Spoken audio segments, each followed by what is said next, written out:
Greetings! In this video we are going to look at Melancholia on page 43 of the Christopher Parkening Classical Guitar Method, Vol.1. If you like sad songs, then this one is probably right up your alley. Here's what it sounds like. I'm going to play it and then we'll look at how to deconstruct it.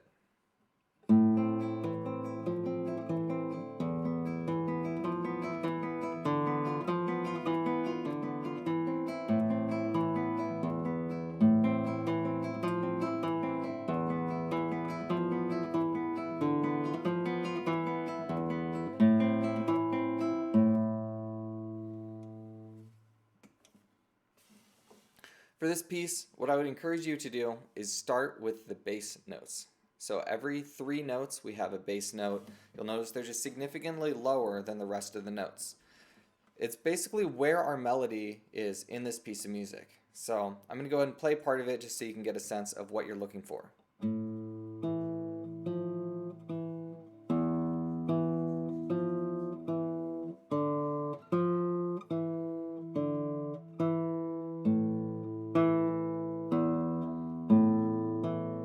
So on.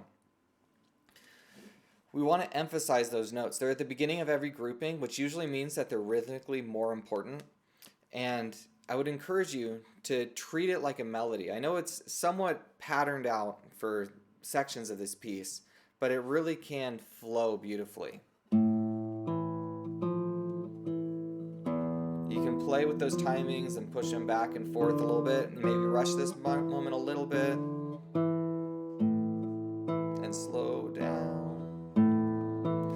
So playing this just over and over and getting a sense of what flows well and what doesn't is a key to just developing your musical sense. If you can just experiment, you'll find out really quick that certain things sound good and certain things sound awful. And sometimes it does take input from others. Sometimes you might think something sounds good and you find out, no, this doesn't really work so well. There's some really wacky things that people have recorded, but you do want to learn to play. And when I say play, I mean be playful with how you interpret music. When you do that, you're going to develop more of a sense of how to bring things alive. So I encourage you to experiment and run your ideas past others. Don't just play it flat and even every single time. We want to start to develop a sense of how do I make this really sound like music. So once that bottom part is easy for you, then just slowly add in those top parts. And it's okay to speed up and slow down a little bit when we have this dense of a texture.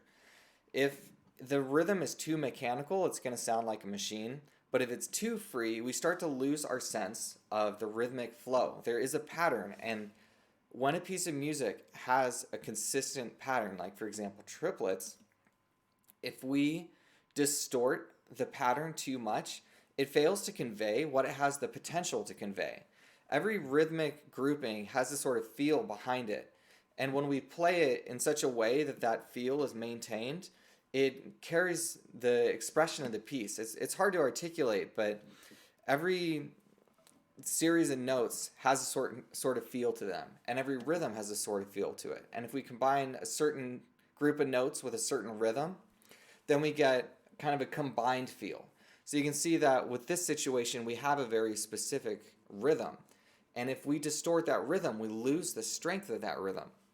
So you want to be careful to still be clear to your audience that I'm playing triplets. I'm not switching to 8th notes or 16th notes or something like that. I have a consistent flow, and it just ebbs enough that it creates some melodic interest. But if you go totally off the deep end and you're stopping and you're starting and you're rushing and slowing down, then it's going to really sound unpleasant. It's sort of like being in a car with someone who's driving who doesn't know how to drive a stick shift, and the car is kind of jerking and it goes really fast and then it jerks and then it's going really slow and it has these abrupt changes in speed. We don't want that because that's how it feels to a listener when it sounds like that. We want something that's a smooth ride and feels good to be in that car. So, sorry if I went way too far with that analogy, but I would encourage you to really focus on maintaining a flow. And if you record yourself and watch yourself playing, you're going to see things that you didn't realize were going on. And it's a great way to really inspect, how is my flow? How do I sound? Is it comfortably speeding up and slowing down, or is it doing something weird?